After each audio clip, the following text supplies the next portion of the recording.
Саламатсыздар ма балалар? Бүгін өтетін сабағымыз 111 сабақ. Санды бірнеше есе арттыруға немесе кемітуге және еселік салыстыруға берілген есептер. Сен берілген есепке кері есептер құрастыруды және шығаруды жалғастырасың. Бірінші есепті шығар. Ауылдағы адамның 3 түйесі және одан 2 есе артық жылқысы бар. Адамның неше жылқысы бар? 3-ті 2 көбейтеміз, 6. Адамның 6 жылқысы бар. Екінші есеп сызба бойынша есеп құрастырып, оны шығар. Осы есеп бірінші тапсырмадағы есепке кері есеп болып табыла ма?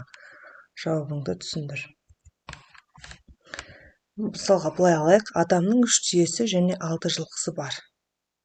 Адамның жылқысы түйесіне қарағанда неше есе артық?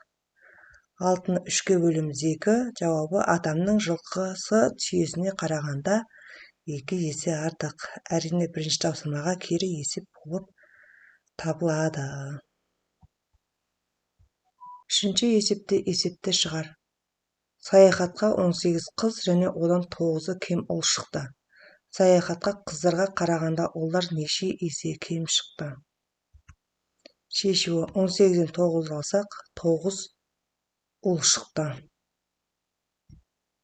Қыздарға қарағанда ұлдар неше есе кем шығару үшін біз 18-ді 9-ға бөлеміз 2. Жауабы ұлдар 2 есе кем шықты. Төртінші есепте 3-ші тапсырмадағы есепке кері есеп құрастыр, қысқаша жазбасын жазып есепті шығар. Саяхатқа 18 қыз және одан 2 есе кем ұл шықты. Саяхатқа неше ұл шықты? 18-ді 2-ге бөлеміз 9.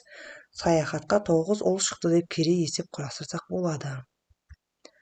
Бесінші есепті шығар. Аулада 8 көжек және одан 3 есе артық тауықтың балапандары жүрді. Тауықтың балапандарына қарағанда көжектер қаншаға кем? Осы есепке кері есеп құрастыр, оны шығар.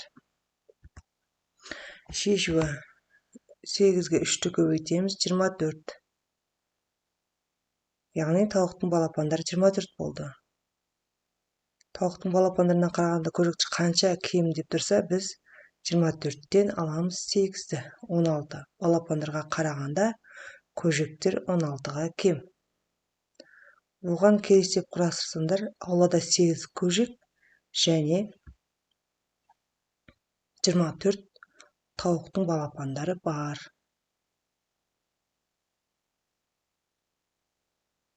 Тауықтың балапандарынан көжек нешеге кем деп шығарсаңдар болады. 6-шы есепте мысалдарды шығар. 2 8 16, 16-ға 28-ді қосамыз 44. Одан 17-ні аламыз 27. 24-ті 4-ке бөлеміз 6. 62-ден 6-ны аламыз 56. 36-ға 56-ны қосамыз 92. 7-ші есепте тиісті амалдар таңбасын қой. 3-ке 3-ті көбейтеміз 9. 9-ға 3-ті қосамыз 12. 12-ні 3-ке бөлсек 4-тен. Келесі есепте 3-ке 3-ті көбейтеміз 9. 3-ке 3-ті көбейтеміз 9. 9-дан 9-ды алсақ 0. 8-ші есепте шығар. Аулада биіктігі 10 метр қарағай және одан 5 метр аласа қайың өсіп тұр. Қайыңның биіктігі қарағайдан неше есе кем? Онан 5-ті аламыз. Қайыңның биіктігі 5 метр екен. Неше есе кемсе біз 10-ды 5-ке бөлеміз 2. Жауабы 2 есе кем екен. Қайыңның биіктігі қарағайдан 2 есе кем. 9-шы есеп. Пойызда 16 вагон бар. Ағам 9-шы вагонға билет алды. Осы вагонның алдында және соңында неше вагон бар? Бұлай есептеп көрейік, сендерге түсінікті болу үшін. 16 вагонды 16 санмен белгілеп аламыз.